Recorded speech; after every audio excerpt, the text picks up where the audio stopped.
크론병 누가 조심해야 할까요? 허준영 원장의 자가면역질환 치유 모음집. 원장님, 크론병이 뭐예요? 크론병은 저희가 염증성 장질환이라고 분류하는 질환 중에 하나로 장에서 발생하는 만성 염증성 질환이고요.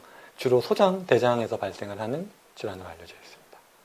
어떤 증상이 보통 나타나나요? 소화기 염증으로 인해서 나타날 수 있는 모든 증상들인데 대표적으로 설사, 복통, 또 체중 감소, 또 이제 관절통 같은 게 연결되는 경우도 있습니다.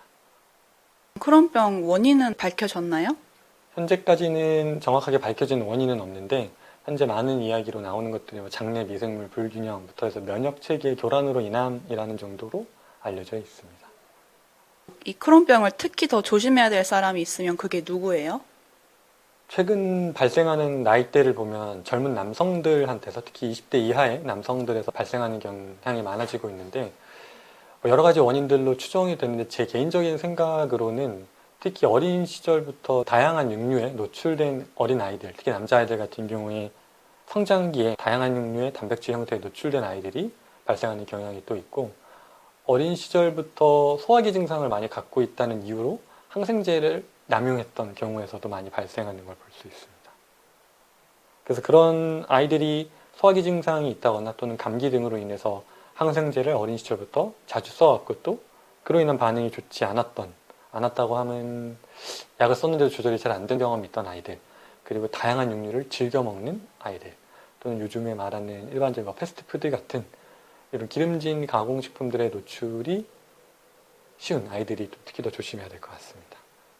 성별로 본다면 남성들에서 남자아이들한테서 조금 더 비율이 높은 걸 봤을 때 어떤 유전적 요인이 있을 걸로 보이기는 하는데 그 유전적 요인은 크게 관련하지 않는다고 생각하고 있습니다. 크론병 증상이 있으면 어떻게 해야 돼요? 우리가 일반적으로 증상이 나타나면 특히 소화기 증상이 나타났을 때 설사나 복통 단계에서 발견하기보다는 주로 이미 출혈이 발생했다거나 즉 혈변이 변해서 피가 묻어 나온다거나 또는 어린아이들 같은 경우에 치질 또는 항문루라고 해서 항문에서 농양이 나온다거나 이런 형태가 됐을 때 발견하다 보니까 아무래도 증상이 좀 강하니 놀라서 급격하게 빠른 처치들, 강한 처치들을 하는 경우가 많은데 그러지 않고 조금 더 좀 침착하게 이 증상이 원인이 뭘지 왜 나타났는지를 찾으려는 노력이 중요할 것 같습니다. 크론병 환자분들께 해주실 원장님만의 꿀팁 있을까요?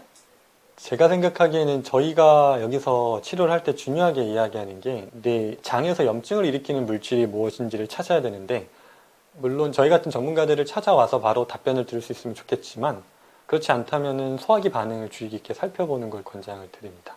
예를 들면 어떤 음식을 먹자마자 바로 혈변을 봤다거나 또는 먹은 날 한 일주일 전후로 크게 혈변을 봤다거나 이런 소화기 반응에서 유의미한 반응이 나타났다면 어떤 음식이 이걸 유도를 했을지 한번 생각을 해보면서 찾아보는 그런 생활 습관의 점검이 중요할 것 같습니다.